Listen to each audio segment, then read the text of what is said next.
नमस्कार साथियों, मेरा नाम है आर के सिंह। संस्कृति आईएएस के यूट्यूब चैनल पर आप सभी का स्वागत है। आज के एपिसोड में हम जिस मुद्दे की चर्चा करने वाले हैं, ये मुद्दा जुड़ता है महाराष्ट्र के बुल्ढाणा जिले से। मुद्दा क्या है? तो मुद्दा है कि क्यों आ रहे हैं महाराष्ट्र के बुल्ढाणा में बाल झड़ने के मामले। इसी मुद्दे की आज हम चर्चा करने वाले हैं, क्योंकि दिसंबर 2024 से लेकर जनवरी 2025 के बीच में ही यहाँ के 18 गांवों में देखें तो लगभग 280 लोगों के जो बाल हैं, जो हेयर है, वो अचानक झड़ने लगे और वो झड़कर समाप्त हो गए। इस तरह के जो मामले आए, ये जो मामले हैं, ये चौंकाने वाले थे। इसी कारण से ये मुद्दा चर्चा में आ गया। इसके लिए पूरा जांच कमेटी बैठाई गई, जांच की गई और उसके निष्कर्ष निकाले गए। निष्कर्ष क्या निकले? निष्कर्ष ये निकले कि यहाँ पर राशन की दुकानों से वितरित किए गए जो गेहूं है, उस गेहूं में जो सिलेनियम की मात्रा अत्यधिक है, उसी कारण से इन लोगों के जो बाल हैं वो एक वर्ष में ही झड़कर समाप्त हो गए।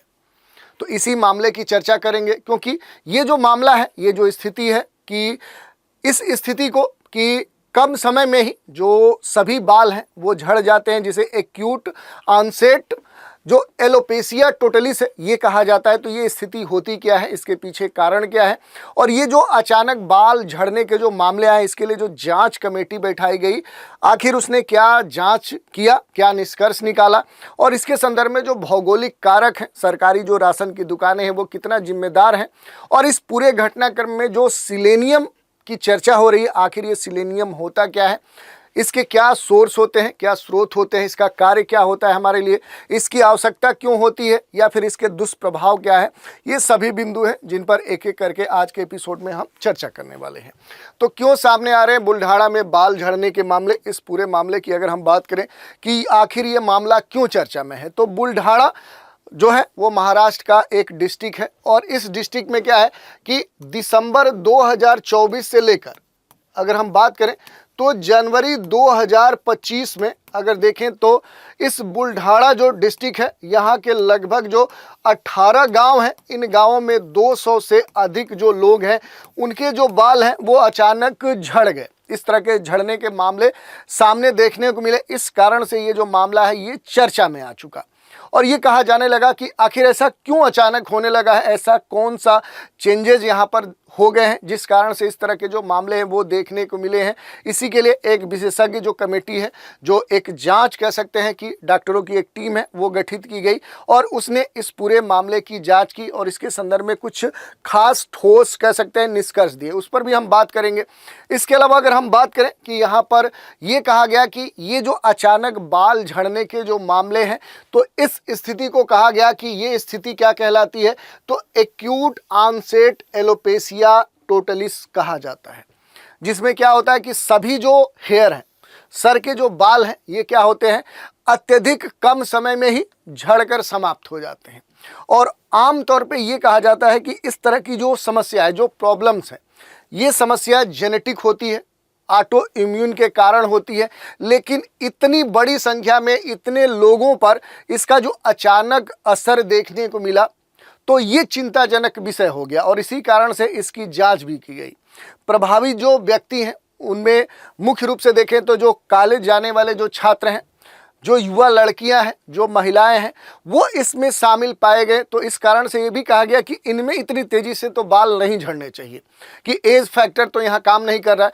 कई मामलों में तो ये भी देखा गया कि जो यहाँ पर छोटे कम उम्र के बच्चे हैं, जो किशोर हैं, वो भी इस समस्या के शिकार पाए गए और इसी कारण से ये मुद्दा चर्चा का विषय बन गया। अब इसमें अगर हम बात करें कि मुख्य कारण क्या है, तो बुल्ढाणा में जो बाल झड़ने के 280 मामले आए, उनकी जो जांच की गई, इस दौरान जो विशेषज्ञ हैं, जो डॉक्टर्स हैं, उन्होंने ये पाया कि इसका जो मुख्य कारण है, इस क्षेत्र में जो राशन की दुकानें हैं और उन दुकानों से वितरित किया गया जो गेहूं है, उस गेहूं के उपयोग किए जाने के कारण ही इन लोगों के बाल झड़े हैं। क्योंकि वो जो गेहूं था उसमें जो एक महत्वपूर्ण जो तत्व है सिलेनियम, इसकी जो मात्रा थी वो काफ़ी अधिक थी।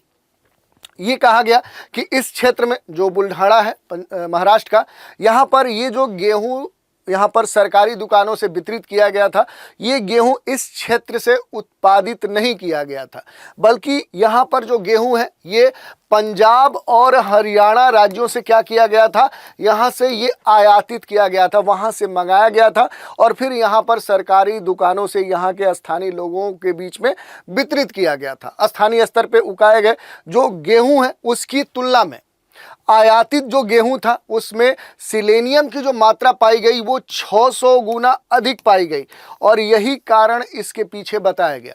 इस पूरे मामले में अगर हम देखें तो जो ब्लड है, जो यूरिन है, जो हेयर है, जो बाल है, रक्त है, मूत्र है, उसके कई सारे जो सैंपल हैं जो प्रभावित लोग थे उनसे कलेक्ट किए गए और फिर क्या है कि प्रभावित व्यक्तियों के शरीर का जो स्तर है उसमें अलग अलग तत्वों की जो मात्रा है, जैसे सेलेनियम का जो स्तर है उसकी जांच की गई और वो जो सेलेनियम का स्तर था वो असामान्य से काफ़ी अधिक पाया गया और इसी आधार पर ये स्पष्ट हो गया कि बाल झड़ने के जो कारण हैं वो किसी बाहरी संदूषण या इस तरह की जो टॉक्सिन है उसके कारण नहीं हुआ है, बल्कि गेहूं में जो स्वाभाविक रूप से जो सामान्य सेलेनियम की मात्रा है उसकी बजाय अत्यधिक सेलेनियम की जो मात्रा है उस कारण से ही ये समस्या यहाँ पर देखने को मिली है। और इसी के संदर्भ में जो विशेषज्ञ हैं उनकी जांच के लिए टीम बनाई गई, उसने कुछ निष्कर्ष दिया है। बाल झड़ने के जो यहाँ पर अचानक रहस्यमयी जो मामले आए उसकी जांच के लिए डॉक्टर हिम्मत राव जो बावस्कर हैं उनकी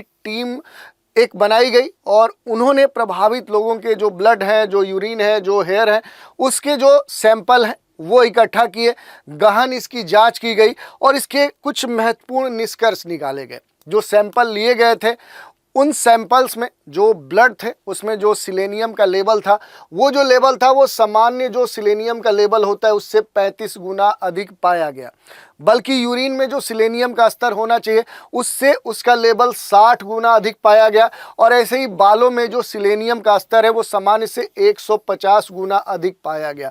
तो इस तरह के निष्कर्ष निकाले गए। यही नहीं, कुछ अन्य महत्वपूर्ण भी निष्कर्ष निकाले गए। जो प्रभावित लोग हैं उनके शरीर में जो जिंक का लेवल होना चाहिए वो स्तर कम पाया गया और ये कहा गया इससे क्या हुआ कि जो पोषण में संतुलन होना चाहिए वो बिगड़ गया और फिर पोषण असंतुलित हो गया। बाहरी किसी भी संदूषण की जो संभावना है वो इस टीम ने खारिज कर दिया और समस्या का जो स्रोत है उसे स्पष्ट तौर पे कहा गया कि सरकारी दुकानों से जो गेहूं वितरित किया गया है उसमें जो सिलेनियम की मौजूदगी है वो सामान्य स्तर से काफ़ी अधिक है। इसी कारण से इस तरह की जो समस्या है वो देखने को मिली है और तेज़ी से बाल झड़ने की जो वजह है वो अत्यधिक सेलेनियम का सेवन था, जो शरीर की सामान्य जो जैव रासायनिक प्रक्रिया है उसको अफेक्ट किया, उसे प्रभावित किया और जो पोषण का स्तर है वो असंतुलित हो गया, जिस कारण से इन लोगों के जो बाल हैं वो अचानक 1 वर्ष में ही झड़कर समाप्त हो गए। दूसरी बात करें, थोड़ा सा भौगोलिक जो फैक्टर इसमें आ रहा है और उसके साथ ही जो राशन सरकारी राशन की दुकानें हैं उन पर जो निर्भरता है। तो देखिए, जो प्रभावित क्षेत्र की हम बात करें तो ये जो प्रभावित क्षेत्र है ये नमकीन और क्षारी मिट्टी वाला कह सकते हैं कि क्षेत्र आता है, जिससे कृषि जो उत्पादन है इस क्षेत्र में सीमित है।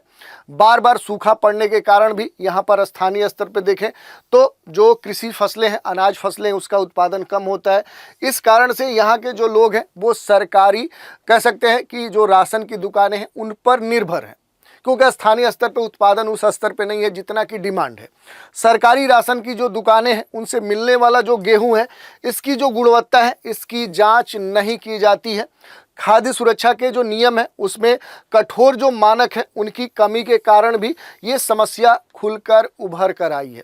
और ये समान सी बात है, क्योंकि जैसे देखेंगे कि भारत के सभी क्षेत्रों में क्या है कि वर्तमान में सरकार के द्वारा ऐसी कई सारी जो योजनाएं हैं उस योजनाओं के तहत जो गेहूं है, चावल है या अन्य जो अनाज हैं या पदार्थ हैं वो सरकार के द्वारा वितरित किए जा रहे हैं। तो उसमें अब ये ध्यान देने वाली बात है कि किस क्षेत्र से वहाँ अनाज जो फसलें हैं वो भेजी जा रही हैं और उसमें जो अलग अलग तत्व हैं उनका जो लेवल है आखिर वो कैसा है, क्योंकि इससे संबंधित ये जो जांच है ये होनी चाहिए।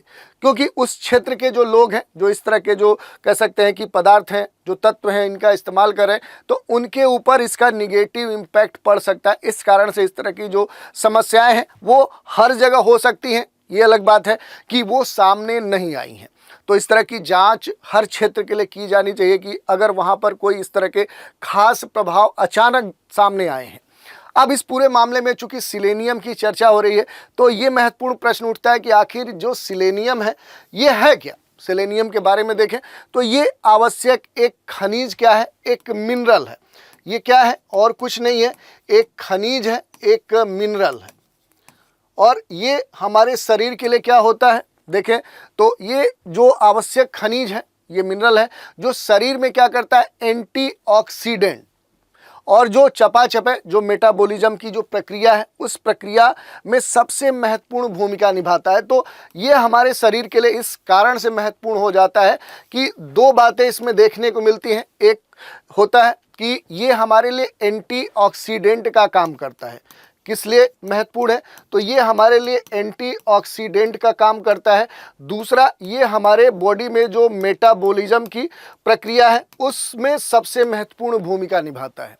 इसके अगर हम सोर्स की बात करें कि आखिर सोर्स ऑफ सेलेनियम क्या है, तो सेलेनियम प्राकृतिक रूप से जो मिट्टी है, जो सॉइल है, जो पानी है, कुछ जो खाद्य पदार्थ हैं उनमें ये पाया जाता है। और इसका जो स्तर है, ये मिट्टी की गुणवत्ता और उसकी भौगोलिक स्थिति उस पर निर्भर करती है, क्योंकि अलग अलग क्षेत्रों में इसकी स्थिति या इसकी जो मात्रा है वो अलग होती है।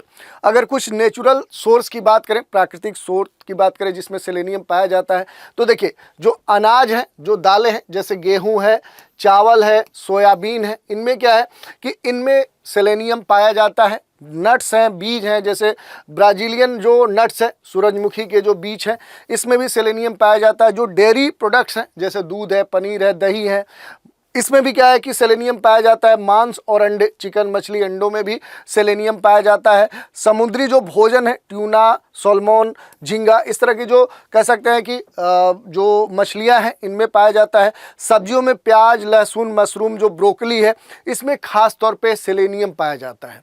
तो इस तरह के ये प्राकृतिक स्रोत हैं। अब बात करें कि सेलेनियम के आखिर कार्य क्या है, तो पहला ही हमने बताया कि ये एंटीऑक्सीडेंट का काम करता है। ये फ्री रेडिकल से, हानिकारक जो तत्व हैं उनसे लड़कर क्या करता है कि कोशिकाओं की रक्षा करता है।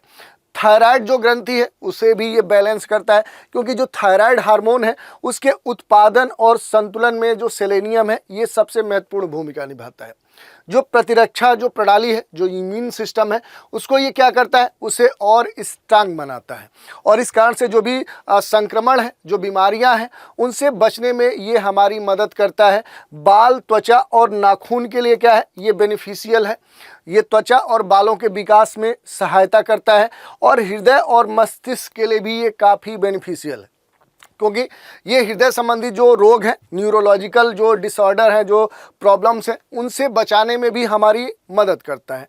इसके अलावा अगर हम बात करें तो सेलेनियम की जो आवश्यकता है वो क्यों है और कितनी है, तो वयस्कों के लिए दैनिक जो मात्रा निर्धारित की गई है वो 55 माइक्रोग्राम प्रतिदिन के हिसाब से एक स्टैंडर्ड मानक तय किया गया है कि इतनी आवश्यकता एक वयस्क जो व्यक्ति है उसके लिए होती है। जो गर्भवती यानी कि प्रेग्नेंट और स्तनपान कराने वाली जो महिलाएं हैं उनके लिए इसकी जो मात्रा होनी चाहिए वो 60 से 70 माइक्रोग्राम होनी चाहिए। सेलेनियम की जो थोड़ी मात्रा है, थोड़ी मात्रा ही शरीर के लिए फ़ायदेमंद होती है, लेकिन जब इसकी मात्रा जितनी होनी चाहिए उससे अगर अधिक हो गई तो फिर ये फ़ायदे की जगह काफ़ी नुकसान उत्पन्न करता है। अब देखिए, सेलेनियम की अगर मात्रा अत्यधिक हो गई तो इसके क्या दुष्प्रभाव होंगे, तो यदि किसी व्यक्ति अधिक मात्रा में क्या है कि सेलेनियम का सेवन करता है तो उससे सेलेनोसिस नामक विषाक्तता, टॉक्सिटी हो सकती है। इससे क्या होगा कि गंभीर समस्याएं उस व्यक्ति के शरीर पर देखने को मिल सकती हैं, जैसे बाल झड़ना। शरीर में जो सेलेनियम है इसकी अधिकता से जो सबसे तेजी से जो प्रभाव देखने को मिलता है वो बालों के ऊपर पड़ता है। बाल झड़ने लगते हैं, त्वचा और नाखूनों में समस्या आ जाती है, त्वचा फटने लगती है और नाखून कमज़ोर हो जाते हैं। सांसों से देखें तो एक तरह के लहसुन जो होता है वैसी गंध आने लगती है। सिर दर्द, थकान, पाचन से संबंधित समस्याएं, तंत्रिका तंत्र प्रभावित होता है, खासतौर पे चक्कर आना, सुनता, झुनझुनी और कमजोरी जैसी स्थिति देखने को मिलती है। और जब मामला काफ़ी गंभीर हो जाता है तो फिर लीवर और किडनी को भी ये अफेक्ट करता है और हृदय संबंधित जो समस्याएं हैं वो भी देखने को मिल सकती हैं। तो इस तरह से पूरा घटनाक्रम था। हमने देखा कि क्यों आ रहे महाराष्ट्र के बुल्ढाणा में बाल झड़ने के अचानक मामले। इस मामले की हमने जांच पड़ताल की और इसके संदर्भ में जो जांच कमेटी बनाई गई, जांच जो की गई, उसके प्रक्रिया क्या थी, उसके निष्कर्ष क्या निकाले गए और इसके पीछे कारण जो सेलेनियम बताया गया वो आखिर है क्या, इसके स्रोत क्या है, प्राकृतिक स्रोत क्या है, कार्य क्या है, आवश्यक ये क्यों है और इसके दुष्प्रभाव क्या हो सकते हैं, गंभीर जो मामले हैं उसमें कौन से मानव शरीर के अंग प्रभावित हो सकते हैं, इनकी हमने चर्चा की। अंत में इसी पर आधारित एक प्रश्न देख लेते हैं। सिलेनियम का जो मुख्य कार्य है वो क्या है? शरीर में एंटीऑक्सीडेंट के रूप में कार्य करना, हड्डियों को मजबूत करना, शरीर में कैल्शियम की मात्रा बढ़ाना, मांसपेशियों को ऊर्जा प्रदान करना। तो इस प्रश्न का उत्तर आप देख सकते हैं। और आज के एपिसोड में हमने बात कर ली कि आखिर क्यों आ रहे हैं महाराष्ट्र के बुल्ढाणा में बाल झड़ने के आखिर इतने तीव्र, तेज, अधिक संख्या में मामले। तो इस मामले की हमने जांच पड़ताल की और इससे जुड़े हुए जो अहम पहलू हैं उन पर हमने चर्चा की। तो आज के एपिसोड में इतना ही। आप सभी हमारे साथ बने रहे, इसके लिए धन्यवाद।